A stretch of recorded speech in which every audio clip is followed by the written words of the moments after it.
Shalom. Today we're going to discuss the Star of David fraud. Many of you, as were we, were under the misconception that the Most High gave King David a six-pointed hexagram that represented the nation of Israel. We're going to go into the Holy Bible and find out, is that true or is that a man-made lie? Let's go to Proverbs chapter 30, verse 6. The book of Proverbs chapter 30, verse 6. Add thou not unto his words, lest he reprove thee, and thou be found a liar. See that? Add not unto his words, lest he reprove thee, and thou be found a what? A liar. A liar. So if anyone says that the Most High, the creator of heaven and earth, gave King David a six-pointed hexagram, we should be able to read that history in the scriptures. But you know what? There is no scripture. I have searched the scriptures over and over and over, and never have I come across that. From there, let's go to Jeremiah chapter 23 and verse 16. Jeremiah chapter 23 and verse 16. The book of Jeremiah chapter 23 and verse 16. Thus saith the Lord of hosts, hearken not unto the words of the prophets. Hearken not unto the words of the prophets that prophesy unto you, they make you vain. Come on. They speak a vision of their own heart. Read that part again. They make you vain. They speak a vision of their own heart. That's the part I wanted. They make you vain. They speak a vision of their own heart. So is the six-pointed hexagram of the Most High, or is it the vision of your own heart, your own vile imagination? Come on. And not out of the mouth of the Lord. Meaning, and not out of the Bible. So there's a difference, my brothers, my sisters. Is what they're teaching out of the Holy Scriptures, or is it out of the mouth of God, out of the Holy Bible? The six-pointed hexagram. From there, let's go to 1 Kings chapter 11. We're going to read three verses, verse 5 through 7. 1 Kings chapter 11, verse 5 through 7. Okay? Because Israel, we must wake up and come to an understanding on this. The first book of Kings, chapter 11, verse 5 through 7. For Solomon went after Ashtoreth. That's where Easter comes from, Ashtoreth. Come on. The goddess of the Zidonians, and after Milcom, the abomination of the Ammonites. So what is this talking about? Solomon, when he married these women of other nations, they manipulated his mind as he started to get up in age, and he started to follow these strange gods. Come on. And Solomon did evil. He did what? Did evil. Solomon did evil. Come on. In the sight of the Lord, and went not fully after the Lord, as did David his father. Come on. And then Solomon built an high place for Chemosh, the abomination of Moab, in the hill that is before Jerusalem, and for Molech, the abomination of the children of Ammon. So you see what Solomon did? He became evil. He started to worship the pagan gods of his wives. Okay? Now, when you search history, this is what I want you to do, brothers. This is what I want you to do, sisters. Right now, go to Google and type in Seal of Solomon. Seal of Solomon.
examine the books of Kabbalah, all of that stuff of mysticism goes back to ancient times, where Solomon gathered books of alchemy, books of witchcraft, books of sorcery, and they call it Kabbalah today.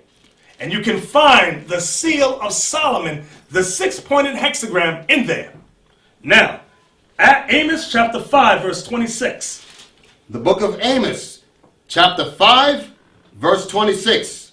But ye have borne the tabernacle of your Molech, and Chion your images, the star of your God, The star of your God, which ye made to yourself. which you made to yourself. So that reference to the star there. Read it again.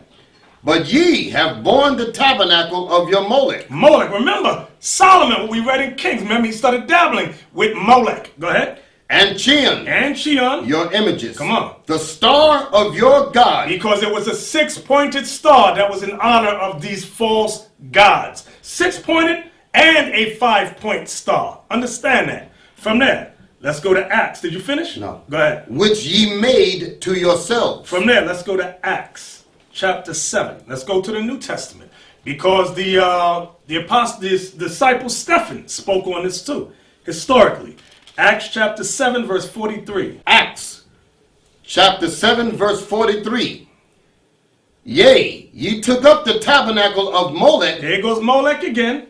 and the star of your God Remphan. And the star, and the star, and the star, and the star of your God, Remphan. That's the 6-pointed hexagram. Go ahead. Figures which ye made to worship them. Figures which ye made to worship them. Was that it? And I will carry you away beyond Babylon. And as a result of us having that image, the Most High got angry with us and carried us away to Babylon.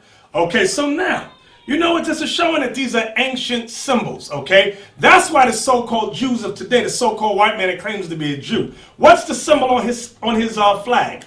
The hexagram, the star of Remphan, the star of Molech, okay? That's what that is. And they they started the lie and called it the Magen David, the shield of David, the star of David, okay? And you got many Israelites who foolishly believe that without scriptural evidence. We were just like that. So this is not a we hate you campaign. This is a campaign, a lecture to bring us all on one accord. Let's put down the pride, brothers and sisters, okay? From there, let's go to Song of Solomon. Because what goes on next, just as we used to do, we used to you have a circle, you got a square, and you got a square in one hand and a circle in one. You try to squeeze it and make that square fit into that circle outlet, and it doesn't fit. Okay, that's what's happening when you say God gave David the Star of David. God gave David that hexagram and called it the Star of David. Right. Song of Solomon. I want chapter 8 and I want verse 6. This is the book of the Song of Solomon, chapter 8 and verse 6. Set me as a seal upon thy heart, as a seal upon thy arm, for love is strong as death. What is Solomon talking about? Let me let you brothers and sisters know. The Song of Solomon is a metaphor. The whole book is broken down in a metaphor that represents the Lord's relationship with his chosen people, Israel. Okay? So read that again. Set me as a seal upon thine heart, as a seal upon thine arm, for love is strong as death. Jealousy is cruel as the grave. The coals thereof are coals of fire, which have a most vehement flame. So what is Solomon talking about when he says, set me as a seal upon thine heart? And what does it say? Seal upon thine heart? And a seal upon thine arm. And a seal upon, the heart is talking about the mind. What is said as a seal upon our mind and a seal upon our arm? Huh? What is he talking about the 6-point hexagram? Heck no. Go to Deuteronomy now. Whole Song of Solomon. I'm hitting these scriptures because I know the mind of a Negro. The mind of a Negro says, no, I will not be proven wrong, so I will search for scriptures that use the word shield or seal and make those scriptures say it's the Star of David. So my question was, when Solomon was in his righteousness, what did he mean when he says, set me as a seal upon my heart, which is the mind, and set me as a seal upon my arm? Here's what he was referring to. Deuteronomy 11, verse 18. Deuteronomy chapter 11, verse 18. Right. The book of Deuteronomy, chapter 11 and verse 18. Therefore shall ye lay up these my words Therefore shall you lay up these my words, meaning the laws of God, in your heart in your heart, meaning in your mind, and in your soul, and in your soul. and bind them Here's the part, and bind the law, for a sign upon your hand. bind them for a sign upon your hand, because in ancient times, Israel would wear the laws on leather and wrap it around their arms. Okay? Their frontlets, it was called, and phylacteries. Go ahead. For they may be as frontlets between your eyes. Frontlets between your eyes. Okay, that's your forehead. Go ahead. And ye shall... Oh, that was it. Yeah, that was it. So now, that's what the song read. Now go back to Song of Solomon. I don't want to forget the thought. Right. Come on. Song of Solomon, chapter 8, verse 6. Set me as a seal upon thine heart, That's the mind. as a seal upon thine arm. Right. What is that referring to, that seal? The law. The laws of God. The words of God. Understand that. From there, let's get some easier ones now. Let's go to 2nd Esdras chapter 10. In the Apocrypha, okay, in the Apocrypha, let's go to 2nd Esdras chapter 10. We're going to take our time with it. I want verse 21 to 23. The book of 2nd Ezra, chapter 10, Verse 21. verse 21. For thou seest that our sanctuary is laid waste, The sanctuary is laid waste. our altar broken down, Altars broken down. our temple The destroyed, temples destroyed. our psaltery is laid on the ground, Psaltery, which is the music, laid on the ground. our song is put to silence, Song is put to silence. our rejoicing is at an end. Come on. The light of our candlestick is put out. Menorah. The menorah is put out. Come on. The ark of our covenant is spoiled. The ark is even spoiled. Our holy things are defiled. The holy things are defiled. Come on.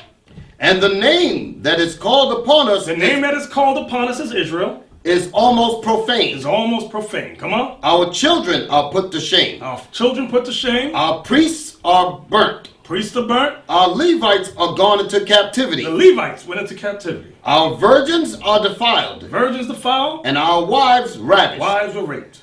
Our righteous men carried away. Our young ones destroyed. Our young men are brought in bondage. And our strong men are become weak. Come on. And which is the greatest of all? And which is the greatest of all? The seal of Zion has now lost her honor. What is the seal of Zion? The seal of Zion. Is that talking about the 6-point hexagram? The star of Rim found? Huh? The star of Molech? Kaum? Huh? Is that what that's talking about? No. Give me Isaiah chapter 8, verse 16. What is the seal of Zion?